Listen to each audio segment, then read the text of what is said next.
We are here today with Richard Carter, who is CEO of Bragg Gaming Group, a fast-growing B2B provider in the online gaming industry that now lists on the Toronto Stock Exchange and will soon also list on NASDAQ. First of all, Richard, thank you for taking your time today. Well, thank you for having me, Frank. It's a real pleasure to meet you. It's a pleasure to meet you as well. You're a young and small company, not known probably to many people, many investors. Give us a little bit of a history and a little bit of an overview of who Bragg Gaming Group is. Sure. So Bragg today is a vertically integrated B2B online gaming content and technology provider. We have a solution across all the key verticals in the industry. So we have a PAM, a player account management platform. We have a content aggregation hub. We have an RGS platform where we connect third-party and our in-house content onto. We have 2 in-house casino content studios, coupled with some significant third-party content studios. We have a sportsbook, and lastly, we have a leading player account management system, which is embedded into a player engagement platform. The business model is a traditional B2B model where we charge a percentage of revenue for the games and technology we provide. Our products and services are modular, so they can be taken individually or together as a full solution. We're currently active in over 20 jurisdictions, predominantly in Europe. If you include the recent spin acquisition, that probably goes up to 25 and covers the majority of the US market. We have about 13,000 titles on our platform. We have about 125 clients, which take at least one solution from us. So we're a well-established business. We've been going for the last close to 10 years. So yeah, that's a sort of bit of an overview of where we are today. Okay. And we might mention that you had recently pre-announced earnings and raised your guidance for this year, or maybe reiterated, Reiterated it, yes. Of $55 million in revenue and $4.7 million in EBITDA, both of which are substantially above last year. Yeah, no, we've had a very good first half, and as I look forward, I think strategically the business is performing very, very strongly, and obviously with the Wild Streak acquisition, that I'm sure we'll talk about, I think really does position us for very significant revenue and profit expansion going forward. You have your own personal story to tell. You were a CEO of SB Tech, a very successful online gaming company. Yeah. And I should think that you had many opportunities, could have gone in many different directions after that. But you chose in May to join Bragg Gaming Group. Mm-hmm. What was the attraction to Bragg? I think first and foremost, I think the culture at Bragg is exceptionally strong and positive. People are highly motivated, and I think that really resonated with me. As you know, you really need to have a strong positive culture to grow a world-class company. So I think that was the first thing. I think also Bragg has a very talented team of engineers and product experts that have built a highly modern and modular proprietary tech stack, which is built on legacy-free code, which means that the business can rapidly enter new markets, make updates at a quick pace, which I think is going to be essential if businesses are going to succeed looking forward.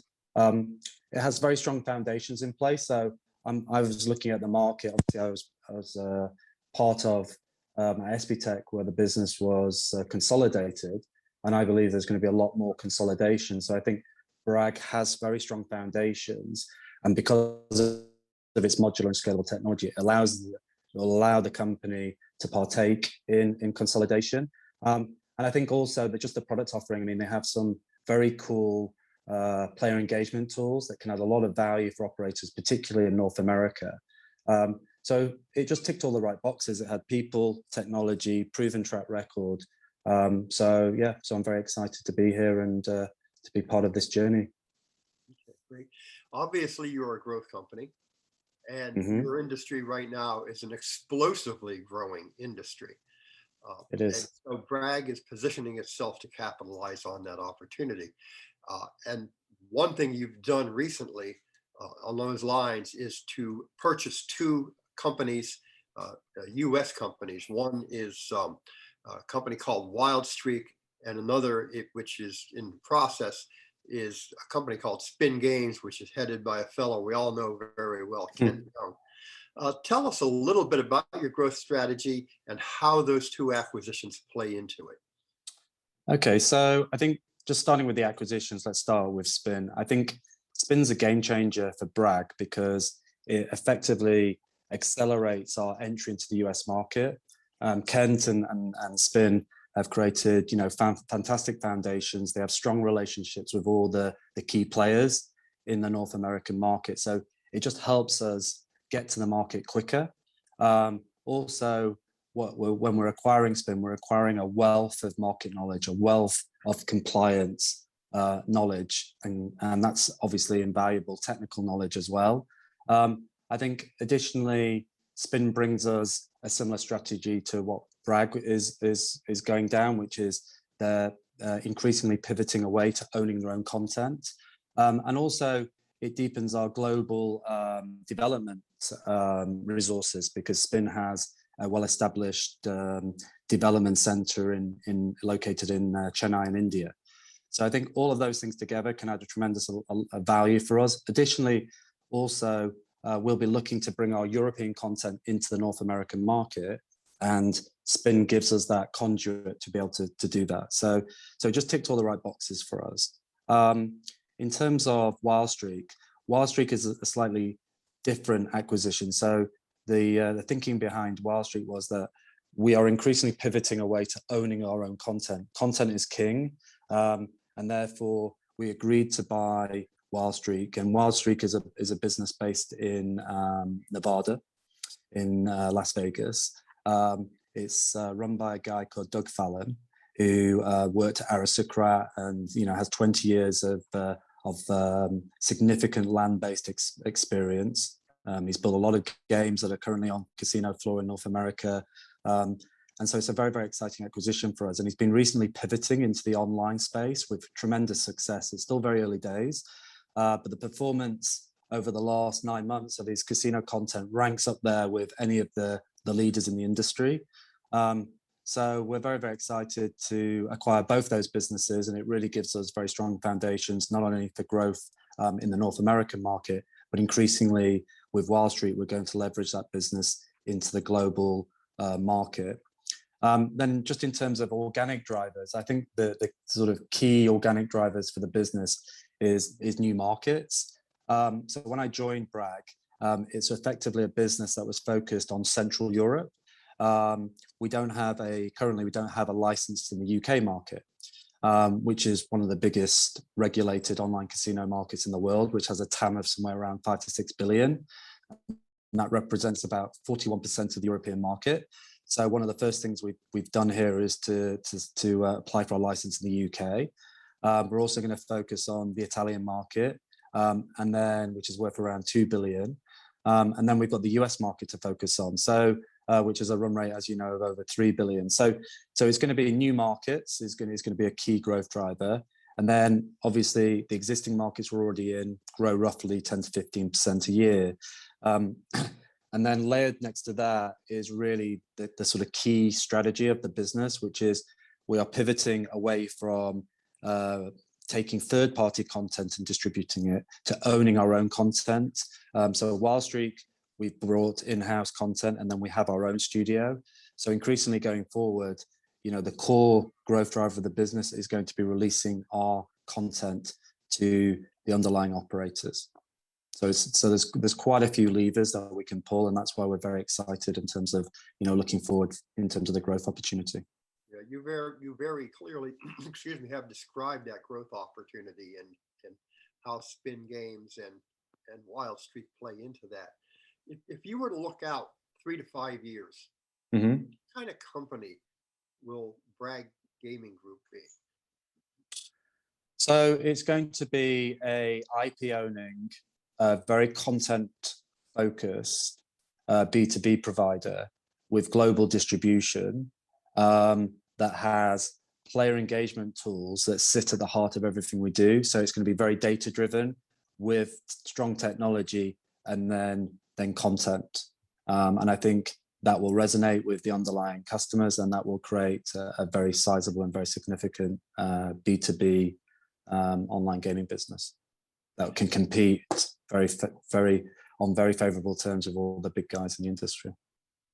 You are a fast-growing company, as we mentioned, and in fact, I talked about your guidance, and it's important to also point out that that guidance did not include your new acquisitions, but their contribution. Correct.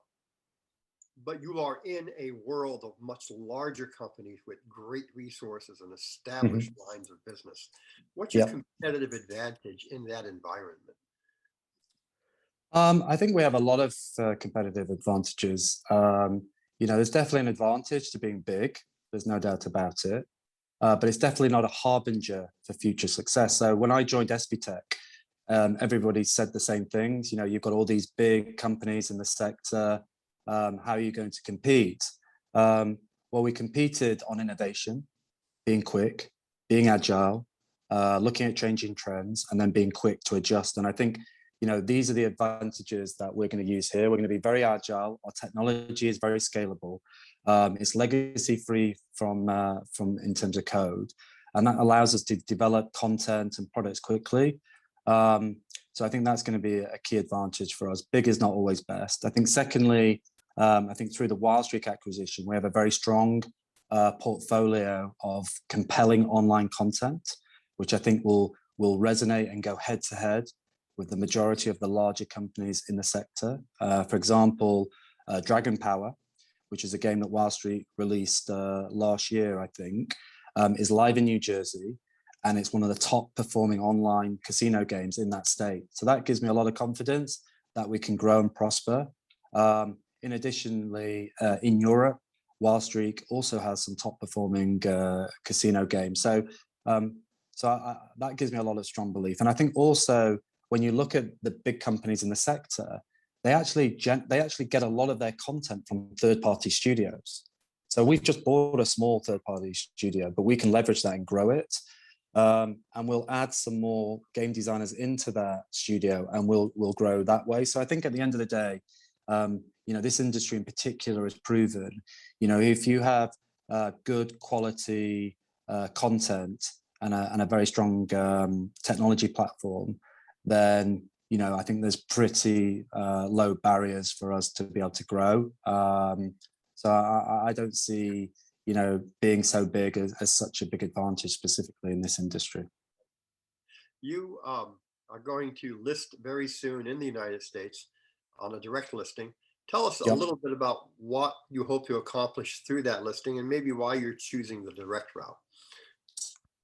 Well, we were looking to go through a route of doing like an IPO and raising money, but I think we've all seen the sector's been relatively weak over the last 3 or 4 months. So we don't think it's the right time to be raising capital where our share price is, and we don't need the capital just yet. So we decided to just go and direct list on the NASDAQ. We had our F10 application to list on NASDAQ, which was preliminarily approved, but now obviously we're going down the procedural route with DTC. In terms of why, I think the US market is the most liquid in the world. It has a growing expertise in online gaming. The industry, as you know, is regulating. The addressable market is growing. So I think a company like ours is the ideal place to list on NASDAQ. You have probably the world's biggest sort of investor base, and also a very strong understanding of technology companies. So I think putting all that together, it really makes a lot of sense for a company like ours to natural progression to move on to the NASDAQ. For investors, whether they're looking to wait for you to list on NASDAQ, or whether they're looking to maybe invest sooner than that on the Toronto Exchange, what do you tell them? What's your investment thesis in a brief sentence or two? I think I would say that, we have the technology platform, the content offering, the value-added player engagement tools, the global distribution capabilities in place to capture an increasing share of the global online gaming value chain. And given our low capex, relatively fixed cost operating model, that should allow us to significantly expand our EBITDA margins from what they've been historically, and deliver very significant medium-term sort of EBITDA growth. And then layered on top of that, we have access to look at the consolidation in the market. And I think that will create a lot of additional value as well for shareholders. So I think it's a very compelling investment case. Okay, Richard, we've covered a lot of ground in a very short period of time. What else would you like folks and maybe investors especially to understand about Bragg Gaming Group? I think we've covered most things. I think, the key is obviously, I think Bragg is changing. I think the two acquisitions that we've made in the US really changes the Bragg business model away from a business model that focuses on taking third-party content and reselling that to our clients, to a business that is building its own compelling content and then selling that to clients. That then allows us to capture a growing share of the online gaming value chain. And then given our business model, that then should start to be reflected, in the bottom line and also in the top line, and allow us to grow more significantly in the future. And I think we have upcoming results on the 10th of August. And I think, I'd say people should tune in for that, and they'll get an update on, the acquisitions we've made. And I'll give a bit more detail around the future strategy. And hopefully that will enable people to get a better understanding of what Bragg is today and what Bragg is going to look like in 1 to 2 years' time. Okay, Richard, thank you very much for your insights. Thank you. Have a good day.